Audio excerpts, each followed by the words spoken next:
And happy 420, folks, and welcome along to 420 News with Martin Conlon. This is 420 News from Martin's World. Got to work on that introduction for this. Also, got to come up with a jingle. Guys, hope you're all doing well out there. Hope your Wednesday is going as good as mine. In a happy mood here today, which is good to say. So on to the 420 news, guys. Coming up first, the Global Drug Survey. There was results giving out there to the Global Drug Survey, which they carry out every year between the months of, I think it's carried out between March and June, or maybe May and June, something like that anyway. But it's a very interesting survey because it's normally done by professionals, but also professionals who've have knowledge and understanding of drugs and things like that there. So a lot of people from the academic field and things like that take part in the survey, and you also get a lot of students taking part in the survey too. So the results came out there recently, and this survey this time was actually done during a pandemic, which surprisingly hasn't been done before. So what they found in this survey is that over 55% of people have increased their drinking because of the pandemic, whether it be because they just had extra time, or they were treating themselves, or they were using it as a coping mechanism to deal with some of the stress. So there's various reasons given as to why people increased their drinking.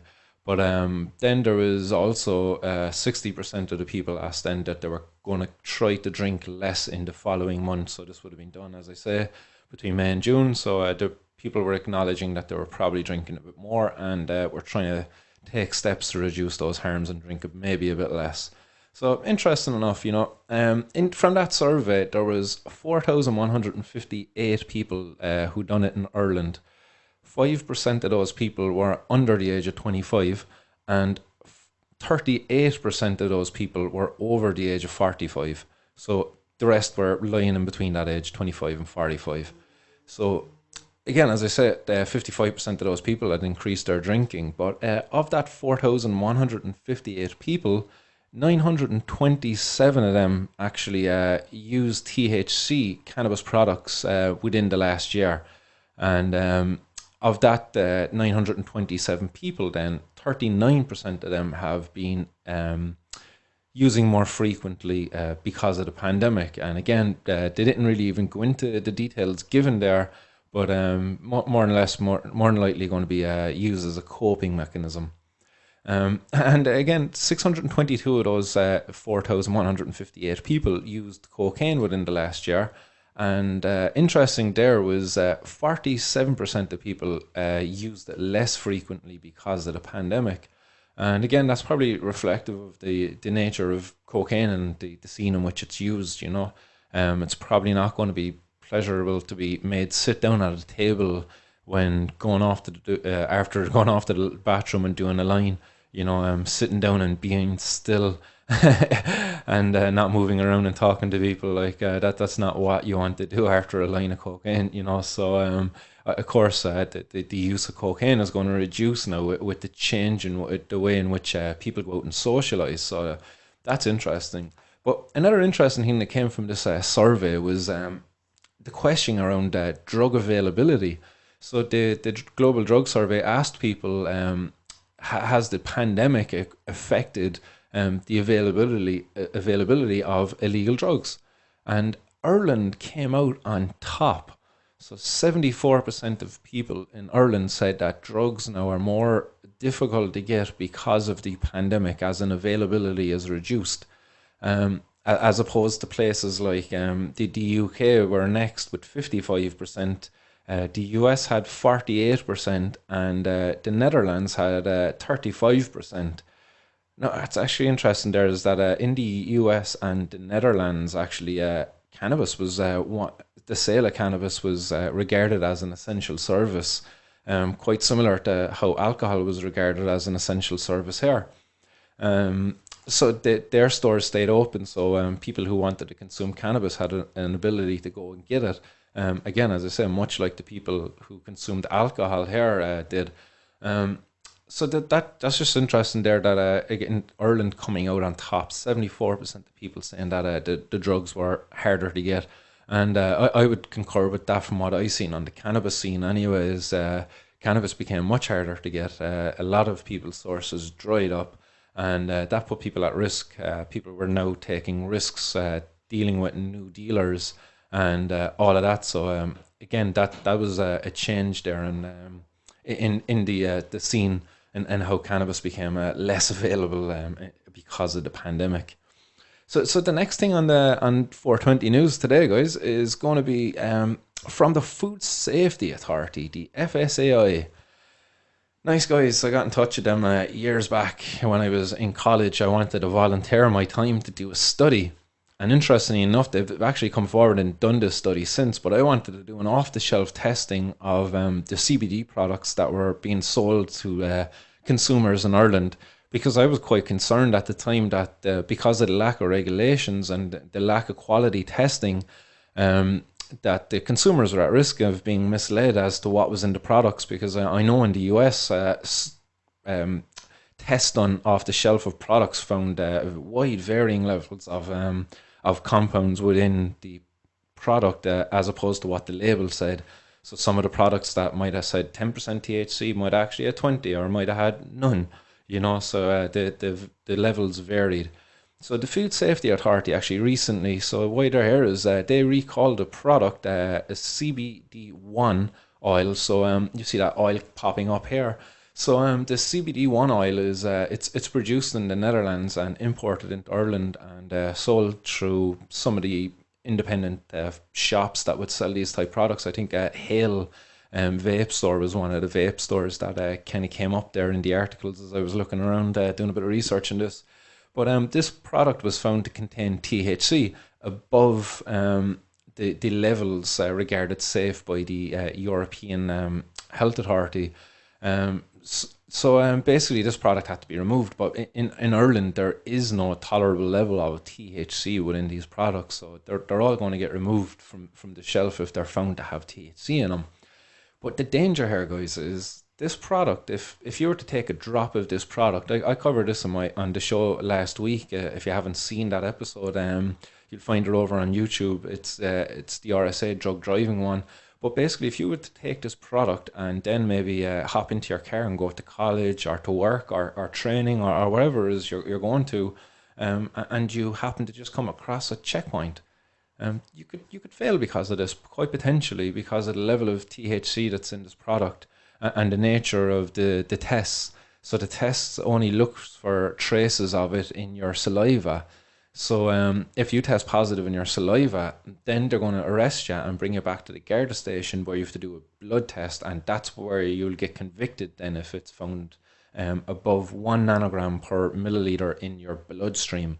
So it's possible this could make you fail the saliva test, but if you haven't been regularly consuming it, or other THC containing products, then you might not fail the blood test. But if you were actually taking this product by the level that they're saying is in it, you would be getting a daily dose of 2.5 milligrams of THC, and that's more than likely enough, like over the course of a few days of taking it, to put your blood levels over. So if you've been taking this product and you've been failed a roadside drug test, maybe that's something to look into. But then, like, not only this, like, but go back at the start of this pandemic, we missed out probably on the news of stuff. There was a CBD study done by the FSAI, and they came across THC in a lot of products.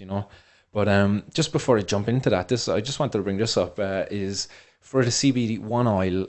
Basically, they say the nature of the danger is that the implicated batch of products contain unsafe levels of delta-9 tetrahydrocannabinol, THC, based on the European Food Safety Authority's acute reference dose. But then they follow up in saying there are no immediate dangers associated with the consumption of these products, besides maybe losing your license and your job. Yeah, no immediate dangers. Like, yeah, let's bury our heads in the sand in that one. But you know what? They carried out then another study back in November and December, and they tested 38 products off the shelf. as I say, this was something I wanted to do for them as part of my degree in herbal science, but they wouldn't they wouldn't fund it or whatever at the time. But basically, they took 38 products off the shelf and they tested them.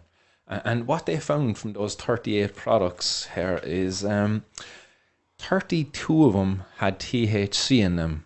32. That's quite a lot. Like 38 products tested, 32 had THC.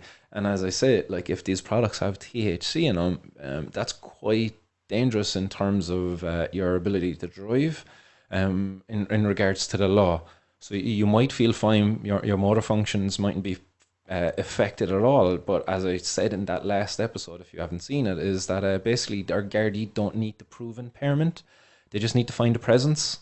So if they find it in your saliva, and then that gives them permission then to arrest you and test your blood. And if they find it in your blood above 1 nanogram per milliliter of blood, you're going to fail that test and you're going to lose your license. So that's the danger of that there.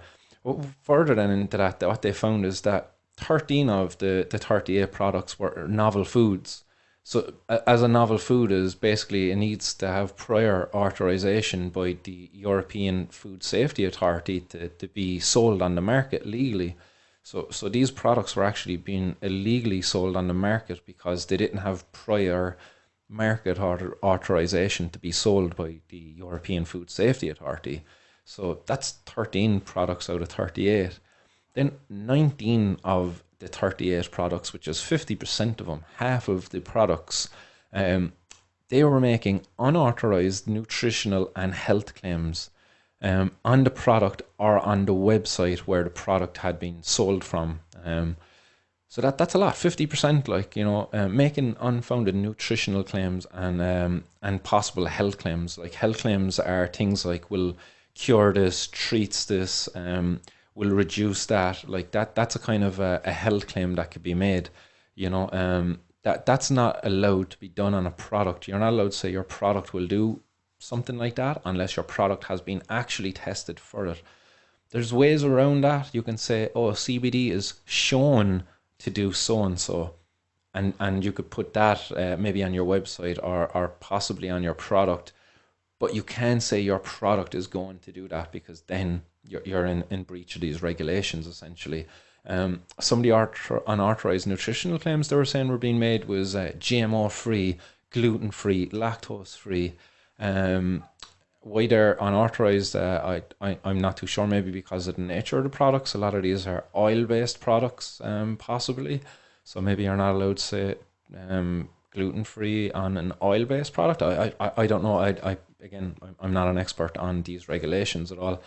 But that's what went on there. Now, to finish off, okay, the cherry on this one, okay, 15 of these 38 products had a 50% difference between the CBD on the label and the CBD in the product.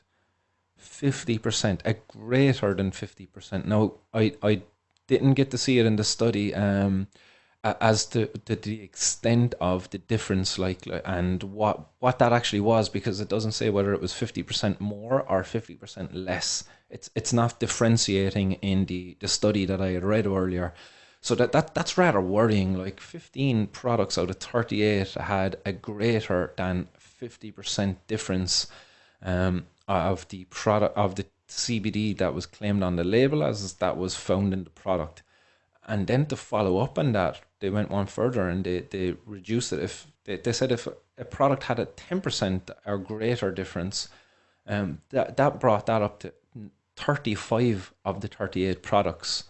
So had a greater than 10% difference. So if you were buying a 1000 milligram CBD product, that could have 1100 milligrams or that could have 900 milligrams. Again, as I said, the study didn't differentiate as to whether it was above or under. It just said a greater than. But 92% of the products, 35 of the 38 products had that great a difference, 10%. Like that's quite a difference. Like when you think of the doses people are trying to get, it's down into the milligram ranges. Some people would be taking on a daily basis. And if you've got a 10% difference, that can be considerable difference. surely down to proper batch control and production as handling and all of that stuff, like, following a proper protocol. The producers of these products should surely be able to get that difference down to a 5 or even a 1% variance. Like, I would even say 1% even is kind of the limit. I should look into more into that as to what is the standard, but 10% in my eyes sounds like a lot anyway. Especially with the price of these products too. You should be getting what it says on the tin. So that was from the guys there in that. And I just want to jump back to that CBD1 product actually as well before I move on to the next segment. Is this was carried out, this announcement came out in the 28th of August, which was just over a week ago. That's when that announcement came out for this product. But that batch that was actually tested was released on January last year, which was January 2019. And the expiry date of this product is October 2020. So this product is about to go out of date next month. And our Food Safety Authority have only released a recall just a week ago. Like, guys, like, come on, like, you're asleep at the wheel. Like, what's going on here? Like, why is there this much of a difference, like, in that? Like, and then that just makes me want to touch on another point, is that if this product, okay, that they took off the shelf, I don't know when they actually carried out the test that resulted in the recall of this product, but if that product had been improperly stored by the reseller of it, let's say, they had it exposed to sunlight in a warm area, that could actually possibly, there's a study out there suggesting that the CBD in these products could degrade and result in THC being detected because of the way in which it degrades the CBD molecule when it breaks down. Apparently, it breaks down sometimes into THC or whatever it is. It would test positive for THC anyway in the study that I was looking at. So that's an interesting one there. Our Food Safety Authority would really want to get on top of their game, and also the European Food Safety Authority. These guys would want to really pick it up. That there's a lot of uncertainty there as to, say, the Novel Food Act. There's a lot of applications that are waiting to go forward, but we're waiting on a decision by the European. I don't know who it is, the narcotics guys anyway. They want to make a decision to make CBD from the cannabis plant a narcotic, which would mean all of these products would be removed off of the market unless they're from a synthetic CBD source. So it can't be derived from the cannabis plant any longer, and because any CBD from the cannabis plant is going to be deemed a narcotic if they go forward on that decision. So that's to happen sometime in September this month actually. Yeah. So I got in touch with Luke McFlanagan there earlier today, and I haven't heard back from him yet. But hopefully I get some response there from him as to when a decision is going to be made on that and what's actually happening with the CBD market. Because if that decision goes forward, like if they decide to make CBD from the cannabis plant a narcotic, like that's a lot of products removed from the market, and that's a lot of farmers in Ireland now who are investing in this industry, who are going to be out of pocket. So that's something that needs to be paid attention to. So guys, the final piece then today. Oh no, actually not the final piece. I just want to bring this up. These were all the products that were implicated in one of the recent recalls there from that study in February. So there's quite a number of them here. So I don't know, is this a good or a bad thing with these products, like, but it's certainly something to be aware of, guys, that these are the companies or the products that had THC found within them. So just keep that in mind. That list is available up on the Food Safety Authority's website. If you go up onto it and type into the search bar CBD recall, you'll be able to get this list back yourself. But again, as I say, if you're a person who takes these oils and maybe you tested positive over the last couple of months while at a random roadside drug test, maybe this is information that your solicitor might want to be aware of too. So heads up on that one, guys. The Food Safety Authority website is where you'll get access to this list and to other CBD products that were recalled in the past too. So the final piece today, guys, on Martin's World 420 News is the cannabis exemption card. This is coming out from the UK. This is the brainchild of Carly Barton, who's a medical cannabis campaigner over in the UK, who not too long ago was in the news around. I think there was claims there that she was able to grow her own cannabis or something like that, and for her medical condition, which is related to the chronic pain resulting from I think it was a stroke she had at a very young age of like 20, in her 20s anyway. And that resulted in her suffering with chronic pain. The doctors wanted to give her opiates and all of that stuff, like, but the quality of life just wasn't there for her, and she found that cannabis helped alleviate the symptoms, her pain, and also not diminish her quality of life. So she has since come up with what now is called the CAN card. So what the CAN card is it's a program where if you're a patient and you can't afford, so in the UK you can get a private prescription for cannabis, but it's very expensive at the moment, and a lot of patients are locked out of this system because of the cost associated with it. And there's an estimate that 1.4 million people in Britain are using cannabis illegally to treat medical conditions, symptoms like chronic pain. So basically what they're proposing to do now, starting on the 1st of November, is if you qualify for through, say, the conditions that are listed, like chronic pain, there's a lot of them there: epilepsy, cancer. You'll find it over on the guy's website. But if you qualify for through the conditions that are laid out there, the criteria laid out, you can go to your GP on the 1st of November in the UK, and you'll be given a CAN card. And this is backed by the police and designed by doctors and made for patients, as you see here in the little logo. So the patient gets the card, and then what that does is kind of gives the patient an exemption. So if the cops stop and search that patient and they have cannabis that they got illegally, they can produce the card, and the guard then, the police officer over in the UK, they'll be able to show some discretion there and possibly not take the cannabis off of the patient and be able to just leave them go. It just makes their job a bit easier to have this card, the system in place. There's certain concerns I would have about this. As much as I think it's a great idea, it's people's data. There's a concern there around data and stuff like that. But no, I think outside of that concern, I wouldn't really have too many other concerns to this. I think it's a great way forward. It's people working outside of the government essentially, because the government again in the UK, much like Ireland, are just. They're just slow, like, to do things. Like they're just not getting the job done that they're voted in to bloody do. So patients in the UK, while as I said, they can get prescriptions that are like there's a barrier there, which is the cost. And the government aren't doing enough and to enable people to access it through the NHS.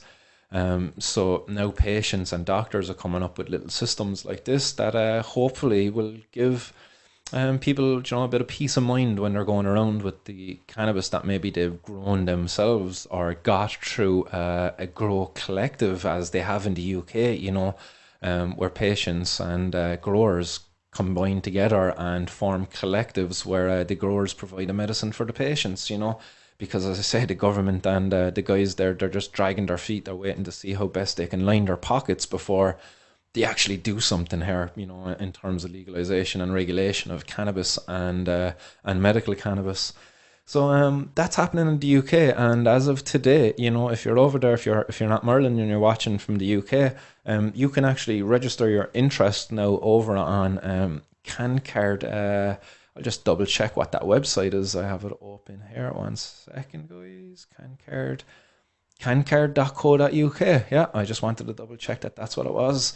But cancard.co.uk, go over, you can register your interest if that's something that is in line with what you want to do. And on the 1st of November, they're going to start rolling that program out through the GP system in the UK. So fair play to Carly Barton there on that. And guys, that's it for today. That's me, Martin Connon from your 420 News. Going to sign off here really quick, but just before I do, I'll just pop over onto the comments and I see what's happening out there. See how everybody's doing. Ooh, so we've Jack, no Herb, and the news is about to start. Disaster. 420 News. Be ready to blaze, guys. Louise, I'm 52 and have only found CBD oil recently. It works so very well for me. Yeah, glad to hear that, Louise. And it's good to hear people are getting benefits from access to CBD oil. But the price of the stuff is quite crazy at the moment. And our bloody farmers here too can't even compete efficiently. Like, they can't even grow proper plants. Like, as I was saying, they can only grow one of 64 bloody varieties. It's not enough. Like, there's so many better strains of cannabis our farmers could be growing to produce better full spectrum CBD oils that just have better terpenes present, and give people more therapeutic benefits. We've Dave then popped up. Dave, lots of scammers. Yeah, man, I definitely agree with you. I'd love to do something there and make a list, a list of legit plugs and all of that kind of stuff. Like, people who are, for the community and not looking to rip people off, But obviously that's a difficult thing to do because of the nature of what people are doing. They don't want to be listed somewhere on some list, even though the guys over on Instagram, like, they're quite ballsy these days. Like, they're just straight up, like, I seen coming up on the stories there now, like, O's and Z's and all of this stuff. Like, dudes just banging out through Instagram, not a bother. Like, but power to them, fair play. Like, I think that the more people just get innovative in around this, the better. But, like, seriously, like, our government gotta stop dragging their feet. Root Martin, I make my own CBD oil, so I know it's 1000% pure. Yeah, you gotta have that certainty, guys. And like Root, DIY is probably the best until we've got proper regulations in place here in this country where patients and consumers can be proper protected. So, until then simply just growing your own is the way forward, guys. Amazon there, or even one of your own local grocery stores, like, you can pick up like quite inexpensive growing equipment, and for about, like, let's say 400 quid in one of your local grocery stores here in Cork, you can get your tent, your light, your fans, your carbon filter, everything you need to get started, outside of maybe seeds and soil possibly, but like 400 quid and off you go. In 3 months time, as I say, if you started today, in 3 months' time, which would be about the first week of December, you could be chopping down your own cannabis plants. And yeah, it's an illegal thing to do, but so is going out buying it. And when you go out and buy it, you're putting yourself at a risk of being ripped off. You're putting yourself at being stopped and searched when you're driving home. If you're ordering online, you're also at risk of having the cops arrive at your door with your package, so you're still at risk there, like, even if you're just buying online. So I would say, like, there's much less risk involved in going to the grocery store, buying your equipment, getting your seeds, and just doing it at home yourself. You can be assured of what it is you're growing.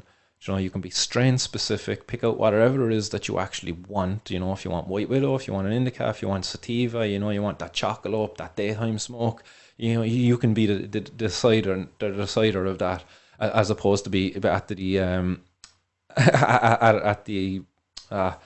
at the will of your dealer. Whatever he offers you. You're going down and what's this? It's a bag of weed. Oh, but what strain is it? It's a bag of weed. Like, all right, those days have changed. But you're getting ripped off now. You're going down getting your Cali strains there, and it's like €150 for 3 grams or something. Like, it's crazy that the prices of people are playing these days, like, for stuff. But guys, like, I can't say it any more than what I have. Like, is go to your local grocery store, get some equipment. Don't say nothing to nobody. Say nothing to nobody, and just grow your own cannabis at home, and it'll be great. It will, trust me. And if the cops do come and raid you, like, just tell them the truth, what you're doing. Like, this is for my own personal use. I'm not selling it. Even if you are selling it, like, if it's like 3 or 4 friends, like, and you have a little collective, like, then like the three or four friends should go to court with you and claim ownership of the grow. And like this is like, do you know what I mean? You don't go down alone.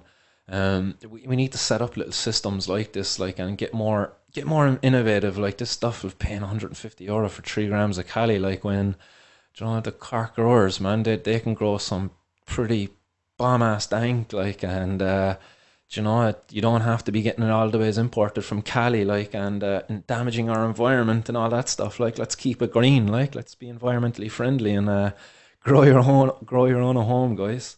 So I won't say too much more than that, guys. I'll drive on. Is CBD legal here?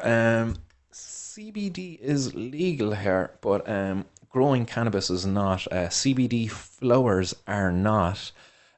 So CBD itself, yes, is legal, but CBD flowers are still illegal, even if there is zero THC in them. They're still illegal. As it is, it's black and white in our law. So yeah, I know companies out there are now working around this by coming up with their own independent couriers, so they're not using the normal regular couriers. They now have their own like independent couriers that are delivering CBD buds to people in order to avoid the Gardaí and the customs intercepting it and carrying out raids on the customers, which is good. You know, that's a nice way to deal with it and reduce the risk to your customers. Fair play, good thinking. Adrian, what's the difference between RSO and good CBD? Well, RSO is there's two RSOs. You've Real Scientific Hemp Oil, which was a kind of a rip off of the RSO, which was Rick Simpson oil. So Rick Simpson oil is basically an oil that was created by a Canadian man known by the name of Rick Simpson. I had the pleasure of actually interviewing him back in CIT over Skype years ago. Very nice man, legend. But basically, when he was in Canada, was growing white widow plants, an indica variety of cannabis, and he was extracting from that using what's known as naphtha or white spirits here in Ireland, and he was creating RS oil, which is a very high percent, highly concentrated oil from the cannabis plant, where basically he just took a load of cannabis, or infused it with the oil, the naphtha, the solvent. You then separated it, then evaporated off the solvent, and was left with what was like a brown, thick, viscous oil at the end. And that's Rick Simpson oil. So good CBD then is, well, CBD is just a compound from the plant. Good CBD then would be a good quality, full spectrum CBD plant extract, which doesn't need to be like using such an extreme solvent as naphtha. You know, a good CBD could be done with something as simple as coconut oil, you know, and even then, like, you don't even have to remove the flower. Like, if you decarboxylate, well, depending on like whether you want the effect of the THC or not, you know, but you could just leave the flower in there, infuse it with a CBD oil or with an coconut oil, and there you go. That's a good quality CBD. But that's the difference there anyway. RSO is Rick Simpson oil. It's made with naphtha a lot of the time. Some other people make it with isopropyl alcohol, which then isn't really sticking to the Rick Simpson oil method, so it's something else. But yeah, Root Martin, RSO is THC, CBD is from the hemp plant. Yeah. You have to heat both up to make the oil, bake it to activate it before making the oil. Yeah, spot on there. Yeah, for activating the THC, you want to decarboxylate it. And yeah, CBD just comes from, as you say, the hemp plant, but also found in high THC strains too. But yeah, that's another conversation we could have. Driving on. Ken, what's the crack, Ken? Hope you're well, boy. Delighted lockdown happened. Found me a good vendor on dark web. Pick and choose, my bud. Decent prices, vacuum packed, nice discreet delivery. Yeah, good to hear. Yeah, I'm hearing that like people, you know, they're finding the dark web now, which is good because yeah, as you said there, like you get to have a choice. There's a variety there, so you could actually pick and choose like between your sativa and your indica, and then there's the review system too, where consumers get protected by you know, other users leaving reviews there, reviewing the seller. So again, like a very handy system for people if you're not aware of it. I know the Empire Market got shut down there recently, like, but there's other marketplaces up there. I think the White House is one of them. I think another one is Canazon. But if you just type into Google there, dot onion dark marketplaces, you'll find the links. But it's a very good way of actually ordering, and you can put on filters where you can just buy within Ireland, so you're only getting from vendors within Ireland. And as I said, the review system's pretty handy, and nearly 90% foolproof. It's hard for people to kind of trick it. If a guy has a really top-notch review system, like 5 stars, he's probably not going to rip you off. So check that out, the dark web. But yeah, a lot of people finding their way there now since the lockdown. Um, yeah, Jack. Yeah, RSA contains all the compounds, THC extracted. Yeah, decarboxylated. Yeah, pretty much just touched on that. Yeah, good stuff. Room air and THC will make you more sleepy. It works better in pain. CBD is milder oil and has less THC in it. Yeah, all good. THC does affect everyone the same way. THC helps start my day. Yeah, that's interesting, Jack. Yeah, it depends on where your THC is coming from, like, because there's some THC strains like that will just knock you out. Like for me anyway, I suppose to each their own. Like, but definitely a good strong indica is not something that I'd like to be hitting up in the morning. That stuff can creep up in you there, like, and before you know it, you need an afternoon nap. So, but to each their own. To each their own. Um, Paul Phelan, I've been buying CBD flower the last 2 years with no problem, and was told it's not against the law to sell over the counter. Um, okay, yeah. Whoever told you that it's not against the law to sell over a counter, we're probably just misinformed, because essentially our law states that cannabis flowers are illegal. Like, it doesn't actually differentiate whether the flower contains THC, CBD, or anything. It actually just says that the flowers are illegal. So the only thing that our farmers are legally actually allowed to use, unless they have an exemption, is the stalk for fiber, and the seeds for food purposes. But outside of that, they're not actually supposed to be using the flowers by definition of our law, because the flowers are illegal. So maybe some farmers have actually got a special exemption to use the flowers for CBD purposes. But again, when it comes to the shops selling them over the counter, what they're doing by law technically is illegal. But what I think is going on out there at the moment is, I just don't think there's any lawmaker willing to actually touch it now at the moment with a 10-foot bloody pole, because it's just such a topical issue. Like there's the Puff and Stuff store there in Cork City. They were raided last year, I think it was, maybe more than a year ago, and they still haven't been brought to court for their case. And I'm interested to see how it'll go, but I wonder, is that piece of paper just bouncing around fellas' desks, like just passing the buck? Oh no, you deal with that, you deal with that, like, and someday someone's just going to pull the short string and have to go to court with it, like. But it seems like none of the lawmakers want to do anything with it yet. Maybe they're waiting on this thing I was talking about a while ago on CBD being ruled as a narcotic by the European Union, or the European Food Safety Authority, or whoever's making that decision. Maybe that then will change the way in which they're going to deal with these people and what they're doing when they're selling CBD flowers. Who knows? But until then, like, it's still this kind of, as some people say, grey area, but I don't see it as grey at the moment. Like, I just see a lack of enforcement there at the moment. But it is quite black and white. Like, the law states that the cannabis flowers are illegal. Like, so there's no question about that. It's black and white. It's there. But some people, they're just operating anyway. Like, some CBD sellers out there can just afford to have a raid happen to them, and they'll just take the hit. They have a few kilos worth of CBD. The customs get to say, "Oh, we've had €100,000 worth of cannabis raided this morning, or seized in the post office, or whatever." And meanwhile, that CBD reseller just orders in another 2 or 3 batches, like, or maybe the 2 or 3 batches were on the way anyway. They just stagger them in. Who knows how these guys operate? Like, but look, there's just a lack of enforcement there. Just every now and again, a kind of a thing happening, in terms of the raids and stuff with the authorities. But I just don't think any of the lawmakers or the prosecutors out there actually want to touch this with a 10-foot pole just yet. So yeah, root and indica for pain, sativa for lifting, hybrid for a bit of both. Yeah, that's it. and people need to be educated on that. As I say, like one day you could be going down to your dealer getting an indica, the next day you're getting a sativa, and you know, the effects are so different. Like, and there's no consistency there, and this is why we need regulation so consumers can be protected and make informed decisions at the point of purchase, and not be made to be fucking criminals anymore. CBD flower is illegal by law. Unfortunately, it sucks. Yeah, run on. Yeah, man, hit the nail on the head, boy. It sucks, boy. It's a joke. It is a joke, boy. I feel bad for our poor farmers, like, and the likes of them. Like, they're not able to compete efficiently. Like, they're out there growing a substandard plant, like for the intended use of the plant.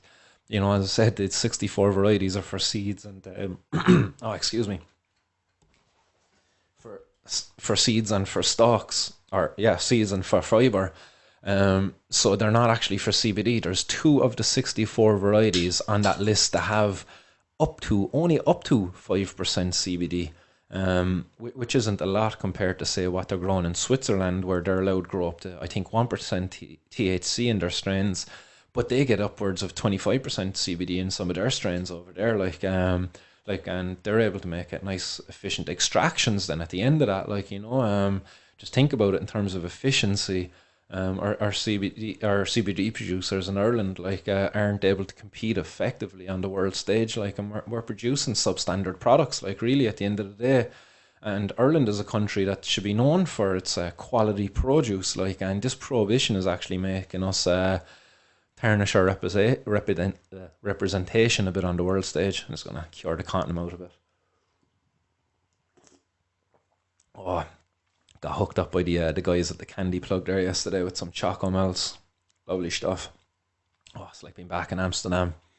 But guys, I'm gonna sign off there. We're coming up on 42 minutes. Oh, hit the end button there now. That would have been 4:20 again. But I hope you're all gonna have a nice evening out there, and check back in again Friday from 4:20 for more 4:20 news from Martin's World.